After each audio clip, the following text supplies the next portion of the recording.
तो 2026 का आगाज यूनाइटेड बैंक लिमिटेड के लिए काफी शानदार रहा है। चलें इनकी पहली तिमाही के अहम ऐलानात का जायजा लेते हैं और देखते हैं कि सरमायाकारों के लिए इसमें क्या खास है।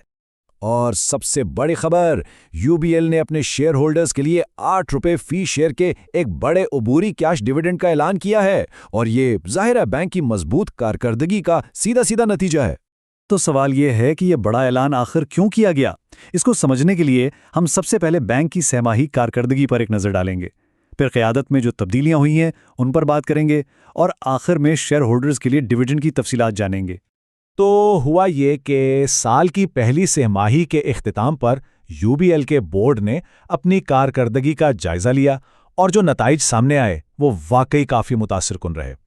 इसी मीटिंग के बाद बैंक ने अपनी ज़बरदस्त मालियाती कारकर्दगी की तफसीलात जारी की, जो कि जैसा कि हम देख सकते हैं सरमायाकारों के लिए एक बहुत बड़ी खुशखबरी थी।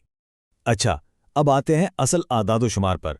चलें देखते हैं कि पिछले साल के मुकाबले में बैंक के मुनाफे में कितना बड़ा इजाफा हुआ है। तो देखें, टैक्स के बाद मुनाफे में एक ज़बरदस्त इजाफा हुआ। पिछले साल ये तकरीबन 35 अरब रुपए था और इस तिमाही में बढ़कर लगभग 49 अरब रुपए तक पहुंच गया। ये वाकई एक बहुत बड़ी छलांग है। और ये आदाद-ओ-शुमार कहीं और से नहीं बल्कि सीधा बैंक के ऑफिशियल मालियाती गोशवारे से लिए गए हैं, जो इसकी मजबूत माली पोजीशन की पूरी तरह तस्दीक करते हैं। इस बेहतरीन कारकर्दगी का सीधा असर फी शेयर आमदनी पर भी पड़ा, जो 14.46 रुपए से बढ़कर 19.56 रुपए हो गई। अब देखें, इतनी ठोस कारकर्दगी के पीछे हमेशा एक मजबूत क़यादत होती है ना? तो चलें देखते हैं कि यूबीएल की क़यादत में क्या अहम तब्दीलियां की गई हैं। बोर्ड ने 2 बड़े फैसले किए हैं। एक तो लॉर्ड ज़मीर एम चौधरी को नया चेयरमैन मुकर्रर किया गया है और दूसरा मोहम्मद जावेद इकबाल को अगले 3 साल के लिए सद्र और सीईओ के तौर पर दोबारा मुकर्रर कर दिया गया है।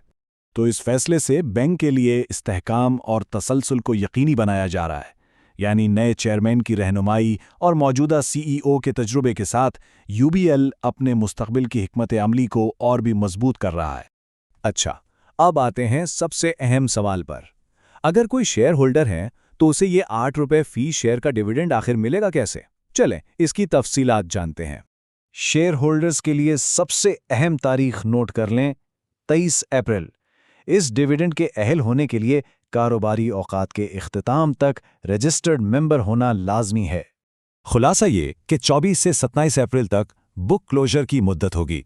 इसका सीधा सा मतलब यह है कि इस दौरान शेयर्स की मुल्कियत में कोई तब्दीली रजिस्टर नहीं की जाएगी ताकि डिविडेंड की अदायगी बिल्कुल दुरुस्त तरीके से हो सके। तो बेहतरीन माली नतायज और एक मुस्तहकम क़यादत, इसके साथ यूबीएल ने एक बहुत मजबूत बुनियाद तो रख दी है। अब देखना यह है कि बैंक यहां से आगे क्या करता है और मार्केट इस सब पर कैसा रद्द अमल देती है।